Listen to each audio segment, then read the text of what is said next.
आज आपण पाहणार आहोत माहेश्वरीमध्ये ट्रेंडिंग असा माहेश्वरीचा लोटसचा पॅटर्न. याला लोटस माहेश्वरी बोललं जातं. हे पहा, तुम्ही पाहू शकता एकदम चंदेरी कथांसारखा लुक आहे. याला एकदम डेलिकेट आणि असं शेडेड वेल टोन मध्ये साडी येणार आहे आणि अशी बुट्टी येणार आहे लोटस मध्ये ऑल ओव्हर साडीमध्ये. जे काठ पण एकदम ठसठशीत आहेत आणि ह्याचा पदर मी वेअर केलेल्या साडीचा पाहू शकता एकदम टिश्यू मध्ये असा छान असा पदर आहे ह्याचा. तुम्ही आता वेडिंग सीझनला एखाद्या कार्यक्रमासाठी तुम्ही ही साडी अशी सिलेक्ट करू शकता. त्यातलाच हा दुसरा कलर आहे. मैत्रिणींनो, ह्या साड्या शेडेड असल्यामुळं प्रत्येक साडी वेगळी असते आणि हँडलूमची असल्यामुळे प्रत्येक साडीची ब्युटी वेगळी आहे.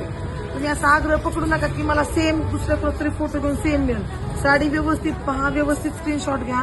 तुम्हाला जो कलर आवडतोय तो मी देईल. जसा व्हिडिओमध्ये दिसतोय तसंच तुम्हाला कलर भेटणार आहे. कारण ह्या साड्या शेडेड आहेत वेल टोन मध्ये. सो व्यवस्थित बघून बुक करायची आणि मला कळवायचं तुम्हाला कोणता कलर आवडला. त्यांच्या घरात लग्न आहे त्या एकदम परफेक्ट अशी ही सुंदर साडी सिलेक्ट करू शकता. वरमाई असेल, नवरी मुलगी असेल, छोट्या मोठ्या कार्यक्रमासाठी तुम्ही अशा साड्या घेऊ शकता. एकदम रिच आणि छान दिसत आणि रेट पण आपले एकदम रिझनेबल आहेत. एकदम प्युअर मध्ये जाणार आहे कलेक्शन. प्युअर हँडलूम माहेश्वरी आहेत. आपला कॉन्टॅक्ट नंबर स्क्रीनवरती दिलेला आहे. ज्यांना आवडेल त्यांनी आपला स्क्रीनशॉट काढा आणि आपली साडी आजच बुक करा.